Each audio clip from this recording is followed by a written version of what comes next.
Welcome to Data Science Methodology 101, From Problem to Approach, Business Understanding. Has this ever happened to you? You've been called into a meeting by your boss who makes you aware of an important task, one with a very tight deadline that absolutely has to be met.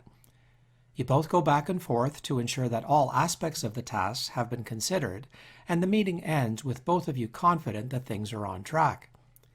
Later that afternoon, however, after you've spent some time examining the various issues at play, you realize that you need to ask several additional questions in order to truly accomplish the task. Unfortunately, the boss won't be available again until tomorrow morning. Now, with the tight deadline still ringing in your ears, you start feeling a sense of uneasiness. So, what do? Do you risk moving forward, or do you stop and seek clarification? Data science methodology begins with spending the time to seek clarification to attain what can be referred to as a business understanding. Having this understanding is placed at the beginning of the methodology because getting clarity around the problem to be solved allows you to determine which data will be used to answer the core question. Rollins suggests that having a clearly defined question is vital because it ultimately directs the analytic approach that will be needed to address the question.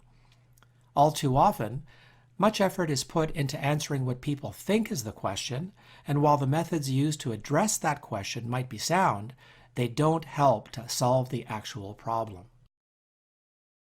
Establishing a clearly defined question starts with understanding the goal of the person who's asking the question. For example, if a business owner asks, "How can we reduce the cost of performing an activity?" we need to understand, is the goal to improve the efficiency of the activity, or is it to increase the business's profitability? Once the goal is clarified, the next piece of the puzzle is to figure out the objectives that are in support of the goal. By breaking down the objectives, structured discussions can take place where priorities can be identified in a way that can lead to organizing and planning on how to tackle the problem. Depending on the problem, different stakeholders will need to be engaged in the discussion to help determine requirements and clarify questions. So now let's look at the case study related to applying business understanding. In the case study, the question being asked is, what is the best way to allocate the limited healthcare budget to maximize its use in providing quality care? This question is one that became a hot topic for an American healthcare insurance provider. As public funding for readmissions was decreasing, this insurance company was at risk of having to make up for the cost difference, which could potentially increase rates for its customers.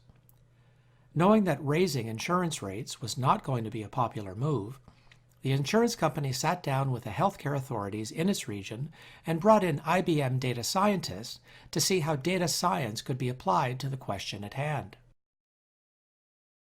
Before even starting to collect data, the goals and objectives needed to be defined. After spending time to determine the goals and objectives, the team prioritized patient readmissions as an effective area for review. With the goals and objectives in mind, it was found that approximately 30% of individuals who finish rehab treatment would be readmitted to a rehab center within 1 year, and that 50% would be readmitted within 5 years. After reviewing some records, it was discovered that the patients with congestive heart failure were at the top of the readmission list.